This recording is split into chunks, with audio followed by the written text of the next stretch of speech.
In this video, I will show you how to connect Binance Smart Chain to MetaMask. In order to do that, you need to head over and open your MetaMask wallet. And then from in there, just head over and click onto this particular network drop-down button. So you should be able to appear right here. So we have in here the Ethereum main network. So you can click onto this plus icon. And then from in there, you can just search in here for network name, like for example, the smart chain. So you can just search in here for that. So it can be a token here as well. So it should be able to appear in here. So search in here for that. And also add it as a custom token. Just input right here the PRC or RPC URL and chain ID as well as the currency symbol like BNB.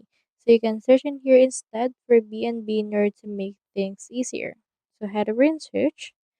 Let's put in here BNB and we have in here this Binance coin. Head over and click on that. Then once you have clicked on it, you can head over and click onto this next option that you can see right here.